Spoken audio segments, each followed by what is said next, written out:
Hey you guys, what's up Smacker Squad? Mama T's back in the kitchen again, and today we're going to be doing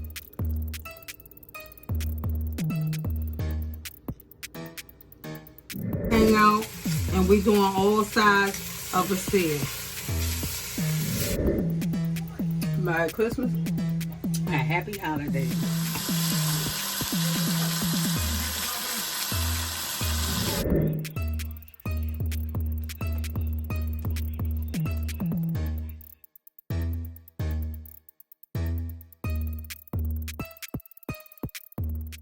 Hello you guys, welcome to the Smackers Foods channel, and we're in Mama T's kitchen. Welcome to the show, Smacker Squad family, friends, and anyone who's clicked on this channel. We gladly welcome you. I'm Mama T, and I'm going to be crack-a-lacking up in this kitchen today. Today, you guys, I'm excited. I'm going to be doing one of my very own favorites, and that's going to be onion rings, you guys. So I'm going to be doing it Mama T style, you guys, with the seasons that my household like, and I'm going to be sharing it with you. And also, I'm going to be turning a leftover meal into a crab dip, you guys, a seafood dip. It's a filler from 2 recipes. We still have some left over because I added to it. And now we're going to turn it, and we're going to eat crab dip, and we're going to eat onion rings tonight. So I'm just going to put that in this video to share also how you turn your leftover stuffing into other meals, because that's truly what my channel is all about. We really eat the stuff that I cook on this channel around this house. Now, if I have special requests, I also do them too, just to interact with the people I love. So if you have any special requests, you know, hit us up, leave comments, you guys, and please like, share, and subscribe. Why? Because I'm pumping out delicious recipes. I don't just want you to push the button just because. I'm giving you a reason why. I'm going to give you everything that I have to give that I know about. So we do restaurant style at home. That means we give you presentation, we give you taste, and we just give you the whole setting on how you can satisfy your family without having to take them all out and spending gobs of money. Is that a word? I don't even know, but we say that gobs mean lots of money. So let's get started, and let's go on to the other side, you guys. Buckle up. It's going to be quick, but it's going to be delicious. And I want you to see, you guys, how these onion rings is going to turn out. So if you have any onions lying around the house and you don't know what to do with them, there are plenty of things. I also have a French onion soup coming out, so you can do a lot of things with an onion. So let's go on the other side. Okay. Okay, you guys, right here I have some flour that I put in the bowl. I didn't measure it. You can start off, I guess, with 2 cups depending on your batch of onion rings. I have a small bowl of onion rings right here already cut.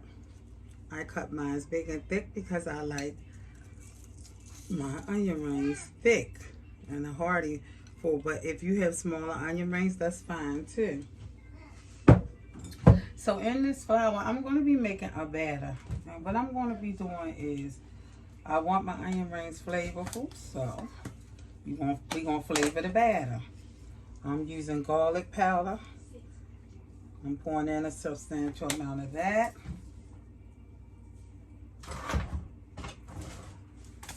We're doing salt, so I'm pouring in a substantial amount of salt. I'm doing cayenne pepper, which is not going to make it hot, you guys. It's just going to give a little heat to the spice. We're doing seasoning salt, but I'm going to heavy with that because this is our culture season, and this tastes really good. So I'm going to make sure I get a substantial amount of that in there. Do according to your household what you know your family likes, and that normally works, or your guests. And I'm going just a little bit, a teeny bit of Old Bay. Not the Grand Poobah in this recipe. So you're just using a little bit. And I'm putting in some parsley. And we're going to add pepper.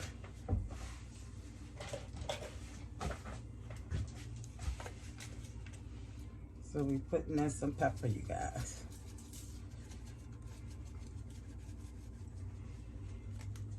So I think that is enough seasoning. I'll show you how my bowl looks. It's all up in there, you guys. And this is a serious part of this recipe, you guys. I'm gonna tell y'all a short story. This is the cornstarch. If you want your onion rings crispy, this is how you get it, by adding in a small portion of ratio.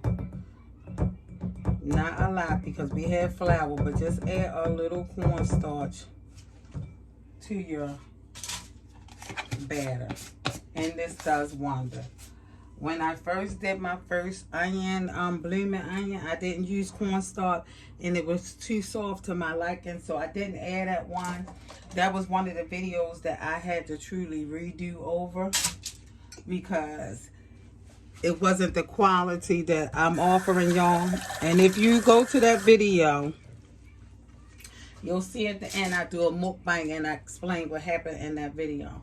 So cornstarch, just like in your chicken, and this mix will be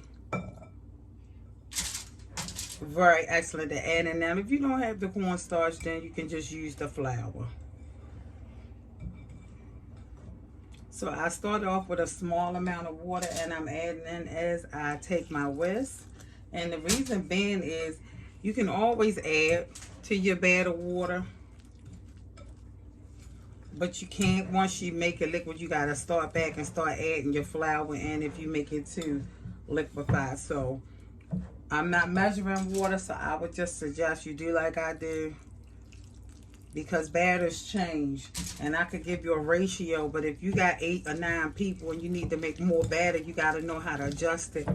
And this is just a technique for everyone to know how to adjust whatever's going on in their kitchen.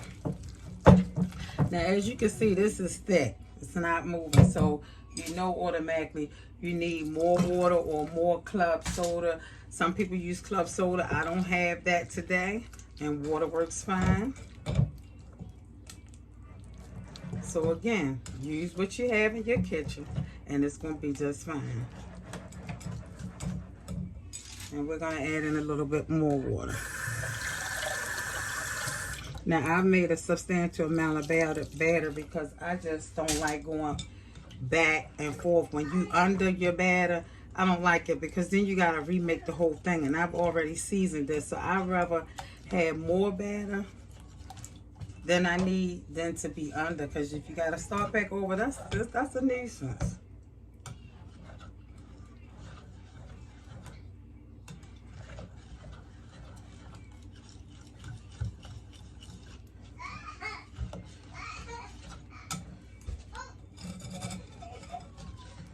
So I just got a nice whisk. If you don't have a whisk, use a spoon or whatever you have and just get it whisking real good. But you want your batter to get all the lumps out of it.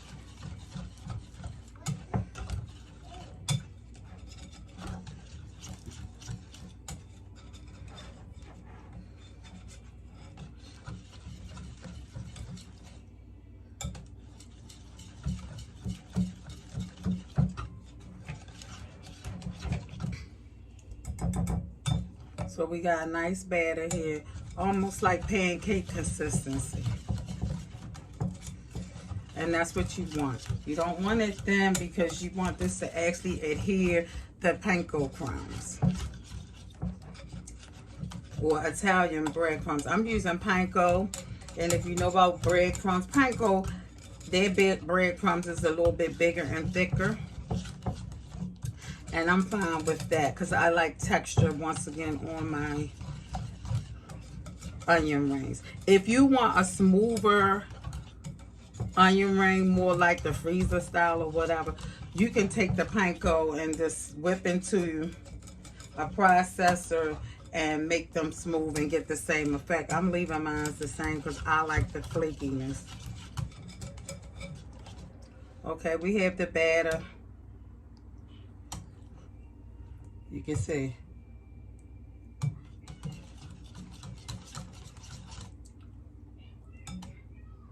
I actually want it a little bit thicker, so I'm going to have to add a little bit more flour. I'm going to do that off camera and come back and show you. These are the panko breadcrumbs, and you can see they're more chunky. But if you have these and you want a finer onion ring, you can, like I said, blend them up a little bit more, and then they're like Italian. So, but I'm going to be leaving mine like so.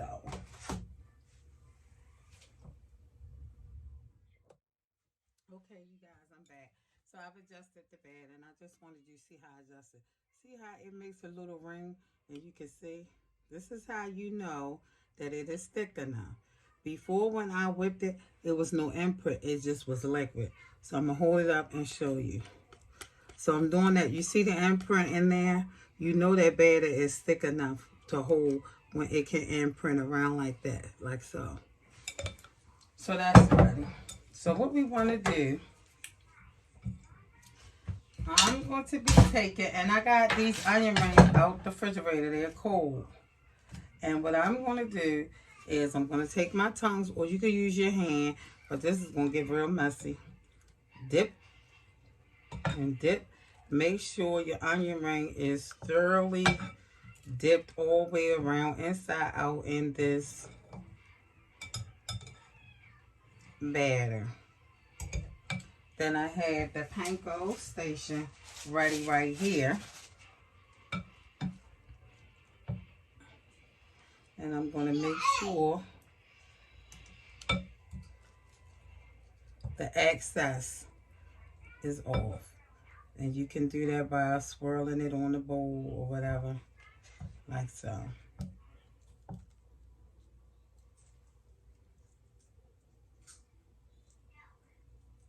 But you want it fully immersed in there.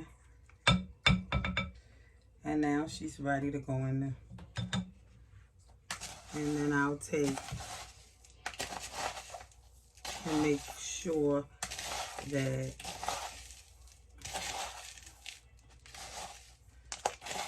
the onion ring is fully coated.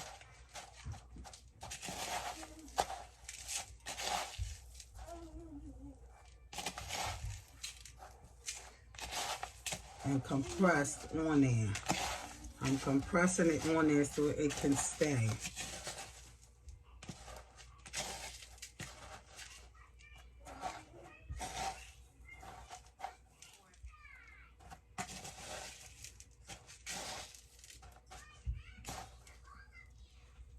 So it's fully compressed on there, and we're going to lay that on the cookie sheet. And we're going to do another one.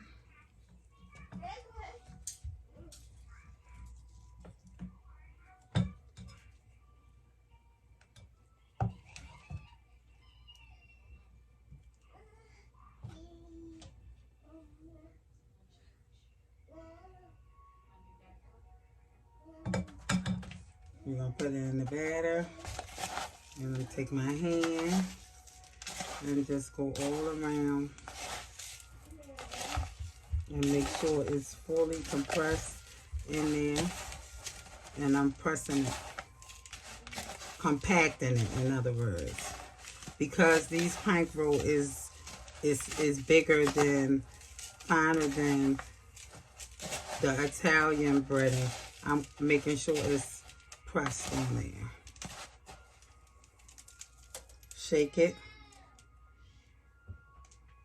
And we're putting it on a cookie sheet.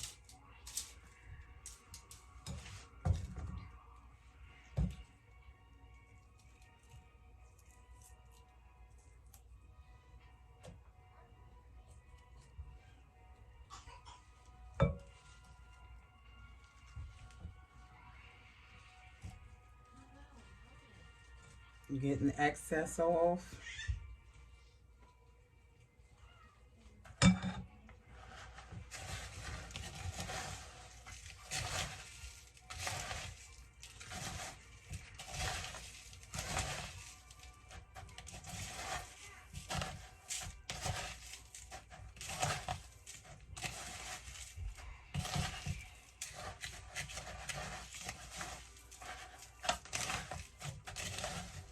And I'm compressing these again, you guys, because if you don't compress, it'll fall off, only because we're using the thicker sheet. So this is what you want to do. You want to make sure it's all around. We're going to lay it down on the cookie sheet. Now we're just going to keep doing all of these, and this is the tedious part, but it comes out delicious. So you definitely have to.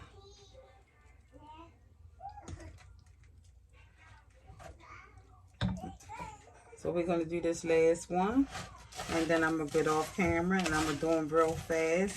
But I wanted you guys to see the method in which, and then I'm going to heat up my big silver, my deep fryer. You could do this on the stove, but my deep fry I love. It keeps the temperature, and I always just suggest, if you can get one, because it takes all the guessing out of if the grease hot enough, and it gets to a certain temperature and it holds there, and that's why I love the deep fry. For me, it just gives you a perfect. And there you have it. We're gonna put that. And so we'll be right back after we finish breading all these. Okay, you guys. So we're basically back, and I have my deep silver here. And I'm going to take the basket out because I can get more in when the basket is out. And it's up to temperature. The green light has came on several times. And I'm going to take my onion rings in, put them in. You guys, drop them in like so. And fry them.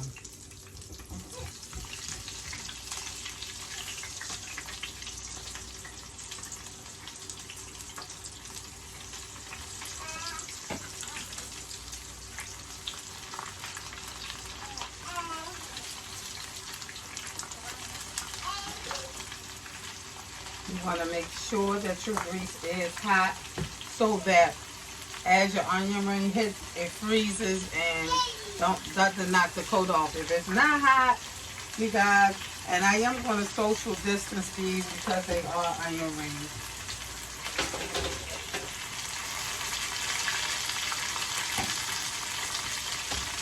And I just breaded them. And so I'm going to get my wire rack out, because when they get done, I'm going to put them on the wire rack so that the air can flow all the way around and keep the crispness.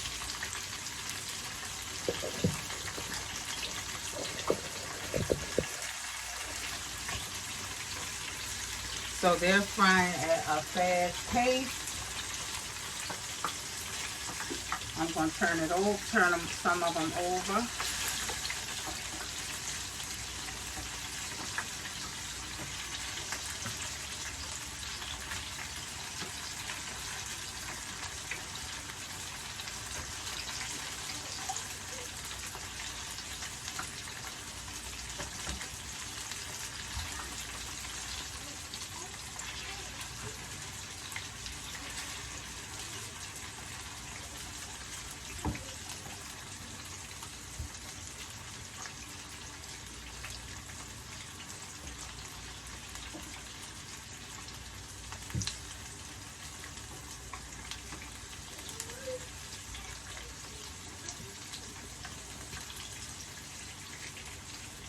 And we're going to be right back.